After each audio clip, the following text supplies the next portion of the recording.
সেদিন তোরা আমার কাছে মিথ্যে বলেছিলি। প্রিয়া বাঁচলো কি করে বল? তোদের সবাইকে গুলি করে মারা উচিত। বস, এবারের মতো আমাদের মাফ করে দিন। চুপ! স্বার্থের জন্য এই দাউদ চৌধুরী পারে না এমন কোনো কাজ নেই। অপকর্মে বাধা দিয়েছিল বলে নিজের স্ত্রীকে পর্যন্ত আমি গুলি করে মেরেছি। এই ছোটবেলায় ভাইজান আর ভাবি লেখাপড়ার জন্য প্রিয়াকে বিদেশে পাঠিয়ে দেয়। 18 বছর আমি প্রিয়ার জন্য অপেক্ষা করেছি।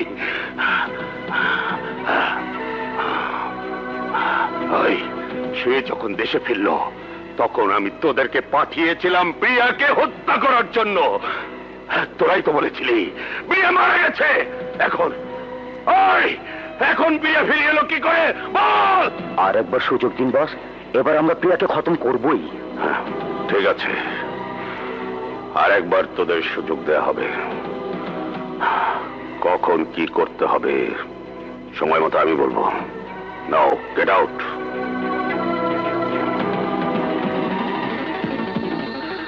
প্রিয়া এতদিন কোথায় ছিল? কার কাছে ছিল?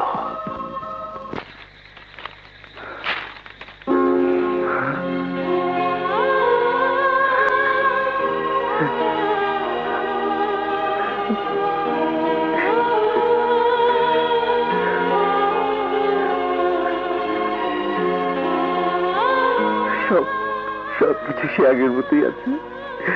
সেই গাছ, সেই নাম, সব আগের মতোই আছে। শুধু তুমি কোথাও মিষ্টি, আমাকে ছেড়ে তুমি কোথায় হারিয়ে গেলে মিষ্টি? আমি আর কখনো তোমাকে ফিরে পাবো না, কখনো না, কখনো না। পাবে না, ওরা এভাবে হারিয়ে যায়, ওরা থাকে না, ওদেরকে ফিরে পাওয়া যায় না।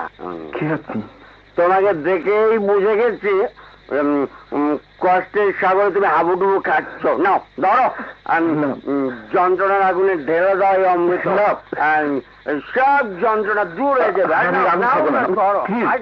আমি খাবো না, সব কষ্ট দূর হয়ে যাবে। আর ধরো, হ্যাঁ